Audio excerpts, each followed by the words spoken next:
Assalamu alaikum wa rahmatullahi wa barakatuh.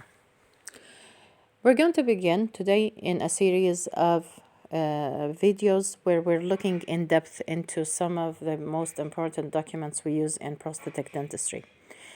These documents are our references when we are talking about any treatments or communicating with others or publishing anything about dental treatments related to our specialty. The first document we're going to look at is the Glossary of Prosthodontic Terms. It's like a dictionary containing all the terms that we use as specialists. It is published by the Journal of Prosthetic Dentistry. It is rooted back to 1956 when the idea first emerged, and now it's in its 9th edition. So we're going to look at this in depth. We're going to talk a little bit how it was developed, and then talk about its importance. But let us, before going into depth into it, go back to how to reach to this document. So if I'm going to go to my Chrome, I'm going to the home page of the journal. So we are now in the home page of the Journal of Prosthetic Dentistry, and we're going to look at the far right. Okay. And we have in the middle of the far right, we have this document. This is the document we're looking at. So it's the Glossary of Prosthodontic Terms. If you look beneath it, beneath the image, you will have also a web page. So if I look at this web page, and I'm going to look at the web page here, I find that it opens as a web page. So if I open it, I could open this link and find the web page where this document is listed as a regular HTML web page. Okay, so looking in depth into it, I could find it, and also you could see that there is a PDF here at the above it, so you could also look at the PDF that I was looking at before. Also, if we go back to the journal web page, okay, we also can find that beneath it, there is also the glossary web application. If we click on this, what we will get is this page where we will have the same glossary, and it's in an interactive phase where the terms are listed in the beneath, okay? And you could also search for a letter, for example, and go to the terms in that beginning with that letter. So these are the terms in the application. So it's just the same document, but introduced in many forms that could be easier for the person. So the web application is easier. You could pin that to your home page and or your desktop if you're using a laptop, and then you could easily access it. So just looking at anything, let's say CAD cam. Let's go looking for the CAD cam. I think I've just seen it, and it's here. So this is how the entry of CAD cam is defined. So it's like a dictionary. It's designed like a dictionary where you can look at it in different forms. You can have the acronym for the term. You could also have the definition of the term. Sometimes you will have even some related terms to this. So this is the interactive phase.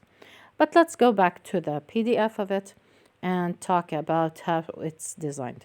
So the first part of the PDF, they're looking at how it was produced from the beginning, since 1956. And they're talking a little bit about the history of it, and then they're talking about how it was developed from the beginning of the Academy of Prosthodontics, and then they are talking about who is contributing to the latest edition, because many organizations and official bodies related to prosthetic dentistry are involved in consultations to develop this terminology. After that, if we're looking down here, we're looking at the notes about how to read into the document. So these are explanatory notes. They're telling us how do they put the main entries. The main entries are put in boldface, as they state here. Also, they're talking about in what order they place their entries, depending on the alphabetic, the homographs, and talking about if we have more than one word that means multiple things, and some guide words that help us variants of the language are entered also in it. And then we're going to talk about some of the functional language variables, and when do they use capitalization, if there are some names, etymology related, dates where this term was first introduced, and usage notes. Sometimes they will tell you if there were synonyms, there were this is an obsolete term, or is it used in other specialties. They will tell you a lot about how it's used. And the paragraphs about where the notes are about this term, and the division of sentences. Sometimes the same word has more than one use, as you see here, and it has a date. So they state the first one is the most common use of the terminology. And then we're looking at the abbreviations. They have a lot of abbreviations used in it, as any dictionary. You first have the abbreviation stating the word, what is it, and what are the function of it in the language. Is it a verb? Is it an adverb, or so on? And then looking down here, where we're talking about also some of the definitions of or pronunciation keys of how to pronounce the word. Okay. Now, the document itself is, as we said, alphabetically ordered. We're going to begin with part A, or letter A. But if we look at the upper part here, this is where the actual glossary begins. Okay, so it begins in page number 6. It's said here that it's an E6 because this is a edition that is extra. It's like a supplement, so it has the E code for it. And also, if we look up here, we will have two names. This is the first one entered, and this is the second term entered in this page. Why do they use it? They use it because we need to begin the first entry and the last entry on this page. So it will tell us the terms are in between these letters. So it's between AB and AC. So if any term I want to find, it's in between these two. Looking at the second page, okay, and this is acrylic, the acrylic resin veneer and age atrophy. The terms on this page are in between AC and AG. Okay, so it just guides us to what are the terms included. Now, the number of pages included in this document, although the PDF is 105, but actually the actual number of pages for the document itself, it's around 90 something. Let's go, it's around, okay, these are the specialties. I'm going back to the terms, standard color reference, and it's around here, the Z. This is the Z entry, and it's around 92. Okay, so if I'm looking for zirconia, zygomatic implant, zenith point, or whatever I'm looking at, it's here in page 92. This is where the entries stop.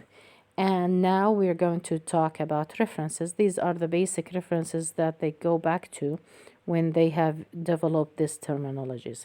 So these are basic references that they have used in terms of specialties and other entry variables, and what they have gone back to. Then we have the appendices, looking at what are the terms, what are the numbers they have used, and in which system they are related. Okay, so measures of mass and so on. And then we have some appendices regarding some of our important prosthodontic applications. The most important one is the prosthodontic diagnostic index for complete edentialism and for partial edentialism and totally dentate patient, completely dentate patient. So these are the structures of the and the parts of this glossary.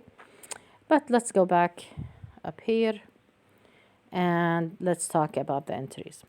Now, when we tell our students, please go back to this glossary, they are a bit confused, and they feel that they are lost in it, because they, first of all, don't, some terminology that they look for might not be present as they expect.